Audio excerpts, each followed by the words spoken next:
Good evening, everyone. We start tonight on the high school football field where the Ohio regular season wrapped up this past Friday night.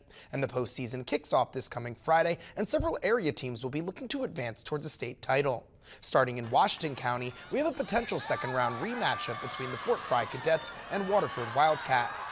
In Division 6, Region 23, 7-3 Fort Fry is the 4th seed and will play host to the 13th-seeded Buckeye Trail Warriors.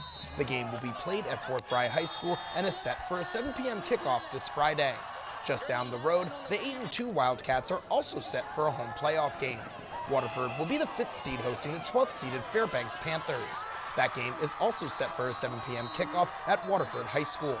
After a strong finish to their season, the Warren Warriors fought themselves into the playoffs. Warren won its last 2 regular season games over Fort Fry and Marietta to earn the playoff spot. The 7-3 Warriors are the 16th seed in Division 3 Region 11 and will hit the road to face top-seeded Bishop Watterson.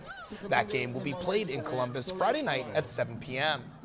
Over in Meigs County now, a strong season helped the Eastern Eagles return to the playoffs. Jason Jackson's team earned the 7th seed in Division 6 Region 23. The 8-2 Eagles will host the 10th-seeded Centerburg Trojans in Reedsville Friday at 7.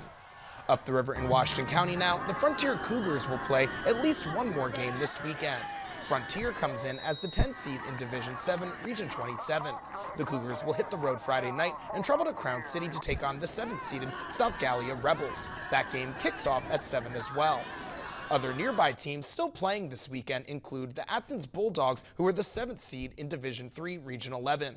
They play host to the 10th-seeded Lyndon McKinley Panthers Friday at 7.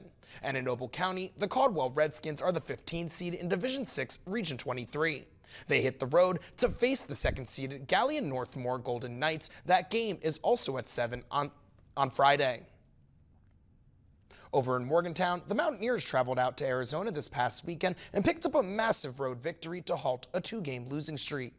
The Mountaineers came out firing in their first road trip in over 3 weeks as backup quarterback Nico Marchiol got the offense on the board early, and they never surrendered that lead. This win helped the Mountaineers climb to 3-2 in conference play and kept their hopes alive for a chance to compete in the conference championship at the end of the regular season. WVU holds a 4-4 record on the season, heading into a bye week before traveling to Cincinnati on November 9th. Head coach Neil Brown was asked today about if there could be a change coming at the quarterback position after Marchiol's performance this past weekend. And I guess the best way for me to answer that is I really can't give you an answer until Garrett's healthy, and he's not healthy right now, okay? I think it's hard to lose jobs when you're injured. I don't think that's a good practice. But Nico played really well, and I'm happy for him, but I don't have any any long-term answer for you right now. In Athens this past Saturday, it was a big weekend for Ohio University. The Bobcats came away with a dominant 47-16 win against MAC foe Buffalo. For their performances, 2 Bobcats have been named MAC Players of the Week. Grad student wide receiver Coleman Owen was named MAC Offensive Player of the Week. He had 146 receiving yards and 2 receiving touchdowns, including a 65-yard touchdown reception. Redshirt junior linebacker Shea Taylor was MAC Defensive Player of the Week. Taylor recorded a team-high 11 tackles, including 4 solo tackles and 1.5 tackles for loss. Taylor also had a 30-yard pick 6 for the Bobcats' final score of the game. Ohio will travel to face Kent State next Wednesday.